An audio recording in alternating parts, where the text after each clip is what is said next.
Hi, welcome back. Uh, Today I want to talk about an important subject, especially for those people who are of retirement age, and that is Social Security. Well, as you know, there are thousands of people a day that apply for Social Security here in America, and it seems that the government seems to think, at least, that they're going to run out of funds by 2035. So I don't know how they're talking about how they're going to possibly solve this problem. Uh, One of the ideas was to raise the retirement age up to 69 or to 70 years old. Uh, well, I know that they had an issue in France about raising the retirement age, and that didn't go very well. There was actually a lot of protests and rioting, and it was not accepted very well. So I had some ideas, and I think also that it's been thrown around the same ideas actually. One of those ideas was that people would contribute to their own Social Security account, and they would be able to invest it as they whatever they decided. It could be, in the stock market and, CDs or whatever, but they can choose how they wanted to invest that money.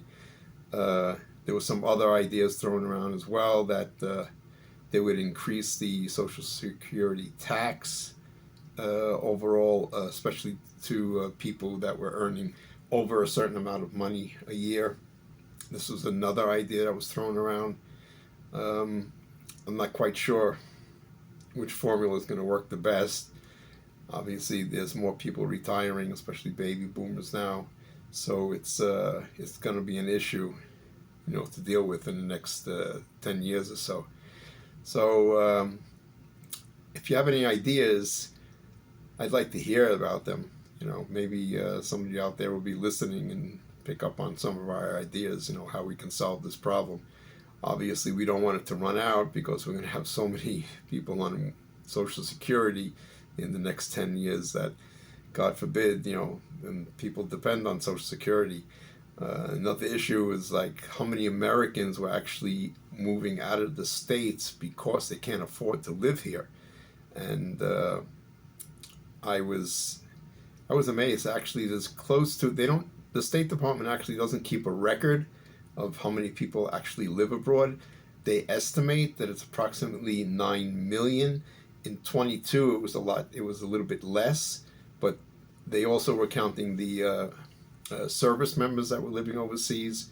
So they don't have an exact number, but I do know that there's a lot of people leaving the country because of that economic situation. They can't afford to live here, and it's a shame. It's your home country. You should be able to afford to live here, but obviously, as we know, the inflation rate is out of control. Housing is a little bit out of control, and when you're on a fixed income, it becomes a problem. It really becomes a problem, especially if you haven't saved, in other forms of investment for retirement. And yeah, it's a situation that we're definitely going to have to address in the near future. So I'm going to make this short. I'm not going to get it, dive into it very deeply. But if anybody does have any suggestions or comments, I'm always welcome to listen to them and to respond to you. So please, until next time, take care. Bye.